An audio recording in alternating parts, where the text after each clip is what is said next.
Yes, the Italians won in Lucerne and have pushed themselves into, I suppose, a sort of favouritism.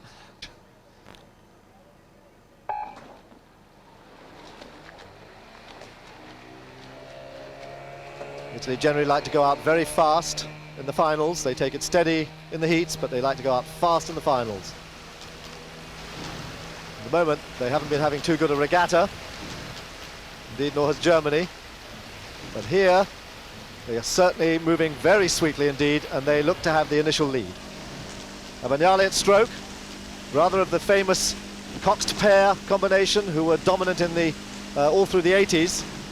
And it's now Agostino who's taking up the family honour, and here they are. He is sitting at stroke, and they have the lead, and looking very strong indeed. Yes, and David, not in the boat last year, but they're going well at the moment. Coming through towards the end of the first quarter, and Italy with just under half a length's lead at the moment. The Austrians, bags of experience, these two Viennese rowers.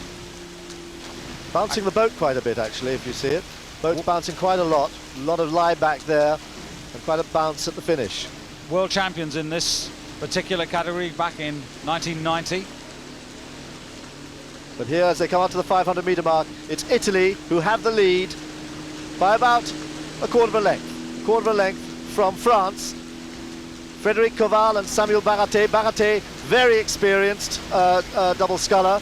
He hasn't been in the boat for a couple of years, but he's come back in again. They were sixth in Lucerne. And the French double going very well indeed. Half a length down on Italy and just up on Norway. Indeed, the time for the first 500, 1:31.88. The French in second place as they cross that particular line, with the Austrians fourth, the Danes fifth, and the Germans in sixth place. They're just in the foreground of your picture, or they were momentarily there. Italian blades, though, still to the fore. Italy moving away all the time now, looking extremely smooth. You see here that there's much less bounce in the boat. Boat running very true, very comfortably. Very nice connection from Italy as they pick it up with the legs, and they have nearly a length as they move well away. And it's Norway now beginning to pick up the pace. Two men from Stavanger, the Norwegians with good support from Statoil, although I must say Kjetil, he has a conflict of interest because his mum works at Amoco, but I'm sure that's not on his mind at this particular moment as we come through to the half distance, and it's Italy who lead at the moment, ahead of Norway, with France in third place. Yes, Norway had a very big push there in that 500-metre mark, and they pushed right through France into second place. Norway, renowned for very fast finishing. Can they catch Italy, who are looking very smooth indeed? Very nice horizontal drive, good connection there, and moving very sweetly a length ahead. Yes, the Italians, though, still the quickest, 1:35.33, Dan, for that second 500. The Norwegians 1:36.10, so the Italians still getting the bite on the Norwegians. Look how calm and confident that is. Quick look on either side, but very calm, very loose, lovely sculling, and moving very sweetly. Look, well clear, holding it there, and they know they can wind it up if they have to. And they're going to be mighty relieved indeed, all the Italian camp. They've been the top rowing nation, particularly in the Olympic categories for the past 2 seasons, but things have not gone right so far for the Italians at this regatta. Well, it's certainly going right for them in this race, because they have a length lead and they're moving very, very well indeed. It's going to take everything that Norway can throw at them to pull this lead back as they come into the last quarter of this race. And I think it's worth mentioning, Dan, the Danes on the far side, the world champions, we've hardly seen anything of them. They came together last year before Tampere in 6 weeks. It was a magical partnership, but this year it's struggled all the way, and they're out of the medals at the moment.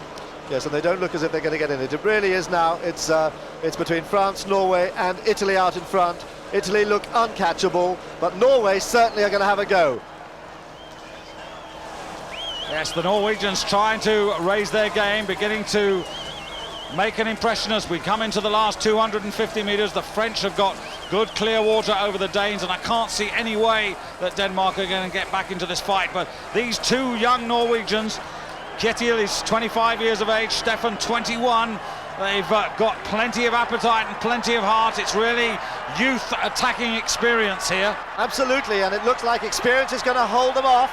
It's Abagnale with that experience, driving Italy for the line, and France now putting a lot of pressure on Norway. Tisano and Abagnale just keeping an eye on the Norwegians, and they're holding them, looking to make this a gun-to-tape victory, and they're going to do it for their second Olympic title, and they take gold. The Norwegians an excellent silver, and the French take the bronze. In fourth place, just coming up on the far side, Denmark, who just hold off the Austrians for fourth place, but nonetheless they'll be disappointed. Germany crossing the line in sixth place. The champions never headed, their final 500 time 1:34 exactly. The Norwegians just a little bit quicker, 1:33.85. Gunnar Eriksson, the International Olympic Committee member for Sweden, accompanied by Roland Wey, the Vice President of FISA, the International Rowing Federation, making the presentations. They're delighted, aren't they? Silver medalists. And the French second bronze medal in just about 30 minutes.